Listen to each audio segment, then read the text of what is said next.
All right. Hi, everybody. I'm here with Casey Benedetto and Cathleen Opperman. And Casey and Kathleen met through ANPD's NPD EBP Academy from the 2022 to 2023 cohort. So, Kathleen and Casey, please introduce yourselves. I'll start. I'm Cathleen Opperman. I'm from Nationwide Children's in Columbus, Ohio. I have been in professional development in one shape or form for almost 40 years now. I am currently on the board of directors for ANPD, and I am passionate about evidence-based practice. And hi, my name is Casey Benedetto. I am a nursing professional development specialist at Ann and Robert H. Lurie Children's Hospital of Chicago. I am the program director for our nurse residency program, and I've been in that role for about the last 16 years. I am really interested in evidence-based practice and looked this year to really grow my skill set in that area. Oh, peds.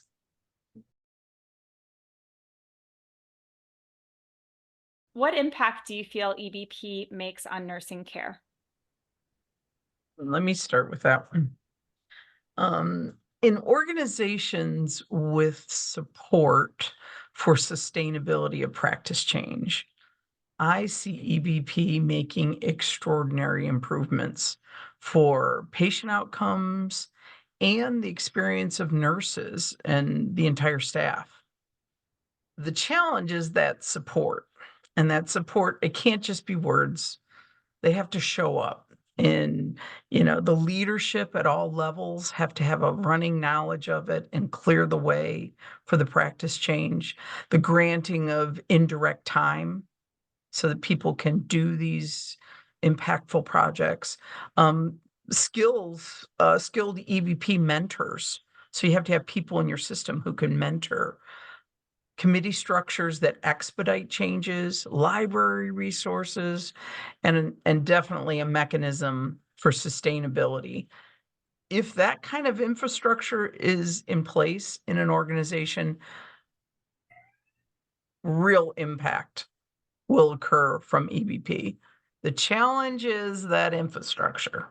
I can't echo enough what Kathleen just mentioned about EBP infrastructure. It's just so key. One of the things that I would say about EBP and its impact on nursing care is, I think we know that EBP does make a huge impact on nursing care. We're putting best evidence into practice. But one thing in our profession that I don't think we always have enough discussion about is how the EBP process and how EBP impacts us as nurses. EBP empowers nurses. When nurses are supported to consistently question their practice, to go to the literature and find the answers to their question, and to implement evidence-based approaches, I really think that's when everyone benefits. The nurse can experience, greater satisfaction in their role, and the patients can experience better care. So I think it's time that we talk about that piece of it a little more too.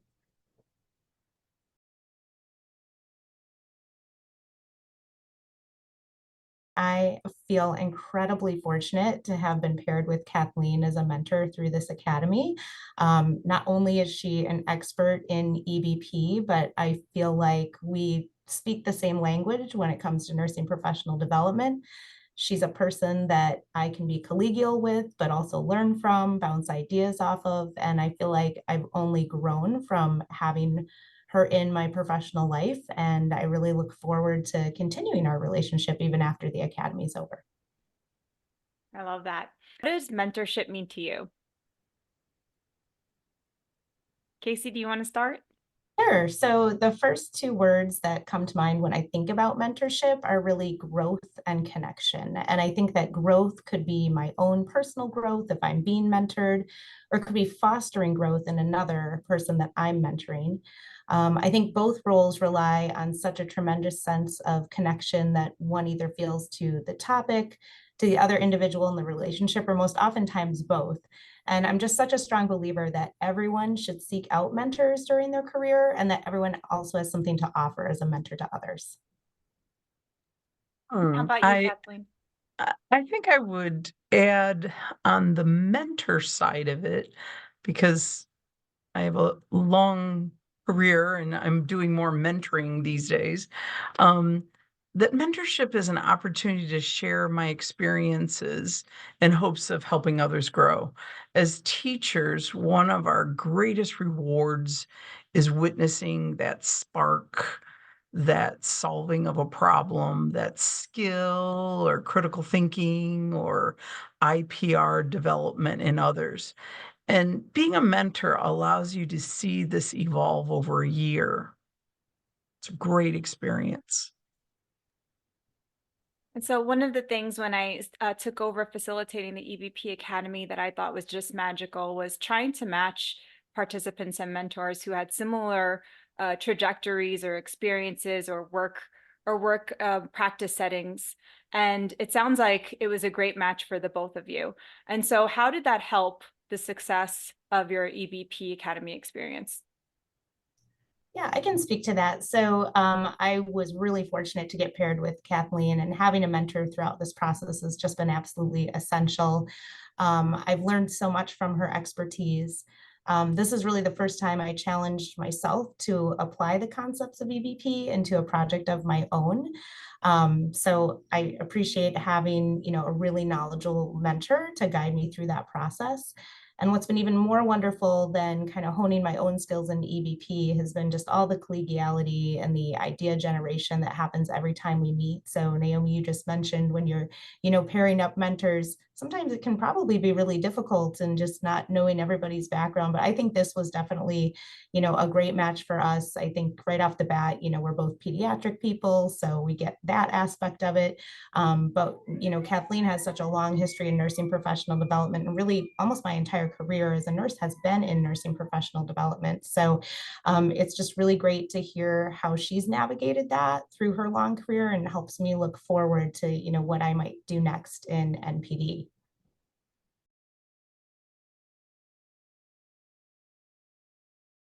So I think although Kathleen and I were very focused on EBP and the purpose of the Academy, as we talked about the implementation of my project, which was going to be done in the context of a nurse residency program, we also talked a lot about the structures of the residency programs at our organizations, the staffing, the structure of the classes, the content of the classes, just how all of that looked. And being in a similar realm of, they're a little bigger than us, but just, a similar size number of pediatric beds, a similar, nurse resident that's coming in with kind of similar role transition issues.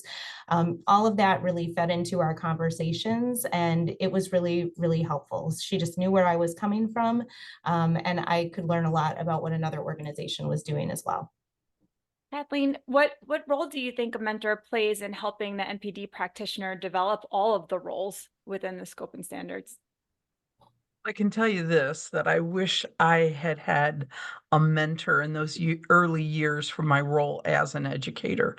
ANPD has done an incredible job in the last 10, 15 years articulating the roles and responsibilities of NPD practitioners. When developing as an NPD practitioner, mentors for the various roles would be ideal because champion for scientific inquiry is a role that many NPDs feel particularly weak in. Having this academy for that role is very important. This is a great service that our association provides, mentoring opportunities for both leadership and champion for scientific inquiry. But when I step back and I think about the roles and responsibilities in our professional practice model, if you are not supported to do all 7 of these roles within the responsibilities required in your position, your organization is really missing out. If your organization doesn't know about the ANPD model and the 7 roles and 6 responsibilities, the organization is flat-footed and can't realize the NPD's potential. On the other hand, if an NPD is developed in all the roles to the full potential, the organization reaps the full benefits. I can't, say that enough. Absolutely. It gives you the confidence and competence Mm. to be able to do your job daily and understand what your role is and be able to take action accordingly.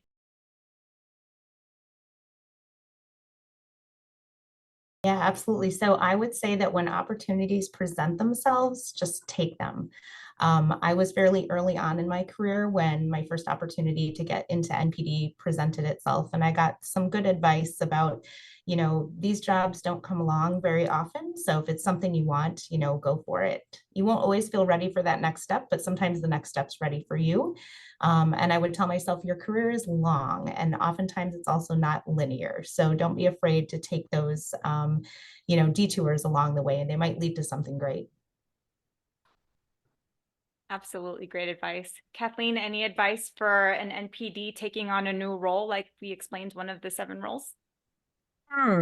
My advice would be to be open all the time to learning opportunities.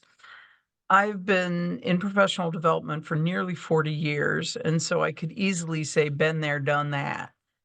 Yet, I'm learning daily about new approaches, new technology, new people and their contributions, new ways to feel fulfilled in my work. Being at open to learning, therefore change, results in there's never a dull moment. Feeling excited about your contributions all the time. I've been asked how I tolerate basically having the same job for decades. My response is always, what I do day to day has evolved so much over the years that as I look back, I can mark significant change about every maybe 4 to 6 years, giving me new challenges and new opportunity for successes or the reward of a job well done. I love that. I love that.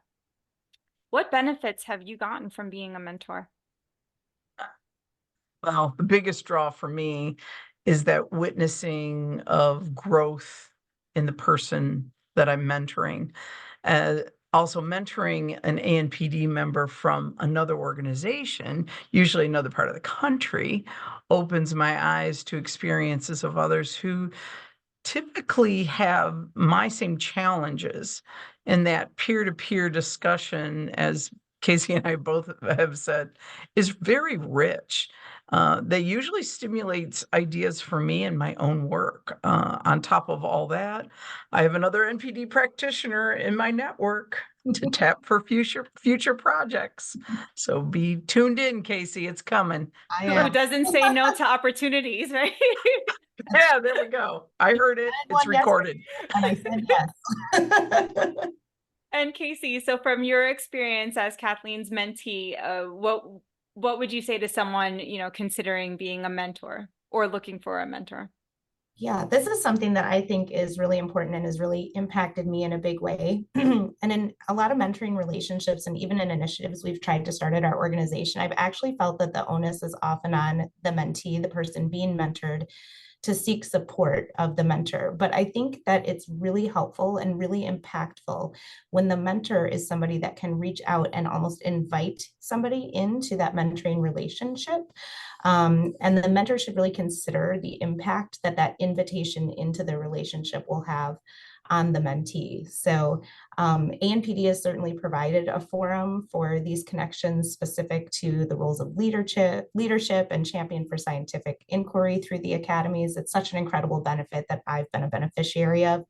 But there is just, so much that can help when the mentor reaches out and makes that connection. And those connections, as I mentioned the word connection earlier, they're just so essential.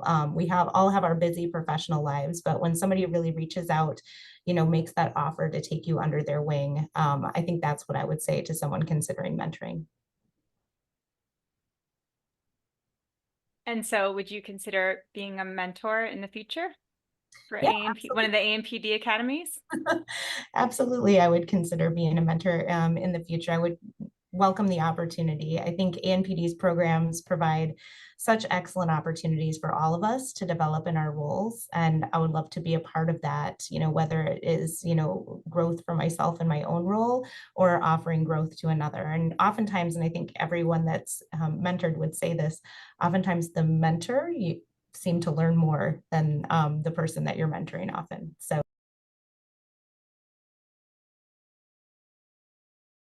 What are the key takeaways from participating in the EBP Academy, both as a participant and as a mentor? And Kathleen, you want to start off this one? That would be great. Well, the Academy, it is a valuable, even precious experience for an NPD practitioner to have a year-long, one-to-one mentorship with an outside mentor. The EBP process can take a lot of twists and turns, and having someone to bounce problems off, ideas off of, is very valuable. And it's difficult to quantify when you say, what's the benefit? That's a difficult thing. Both mentors and mentees gain this benefit. Casey, what do you think? Do you have anything different? Yeah. Well, I have to say I loved it. I truly loved it. I have a lot more confidence in my own ability to just execute the EBP process. I have more confidence in my ability to help others understand and work through the process. And I now know that the EBP process is not as linear as I expected, and that is 100% okay. I feel like I also gained an amazing colleague through my mentor, and I know we'll keep our relationship up after the EBP Academy wraps. So I'm grateful for that as well. And then you're going to be presenting your project, right, at our Aspire convention. Are you excited? I'm very excited. Yeah, I'm very excited to present the project. And I think working on the project and working on the poster in particular was a really great exercise for me, something that I haven't really done before myself. And so to just walk through it and to see, think about what questions people might have when they look at my poster, or am I really telling my story and capturing all of these elements well? And I feel like my poster really just walks through the process and tells the story. So I'm excited to share it. What stand out about the EBP Academy participants posters is truly highlighting those steps and that process. So I can't be more excited and proud of every participant that has come through this cohort, and very much looking forward to celebrating you all and your outcomes.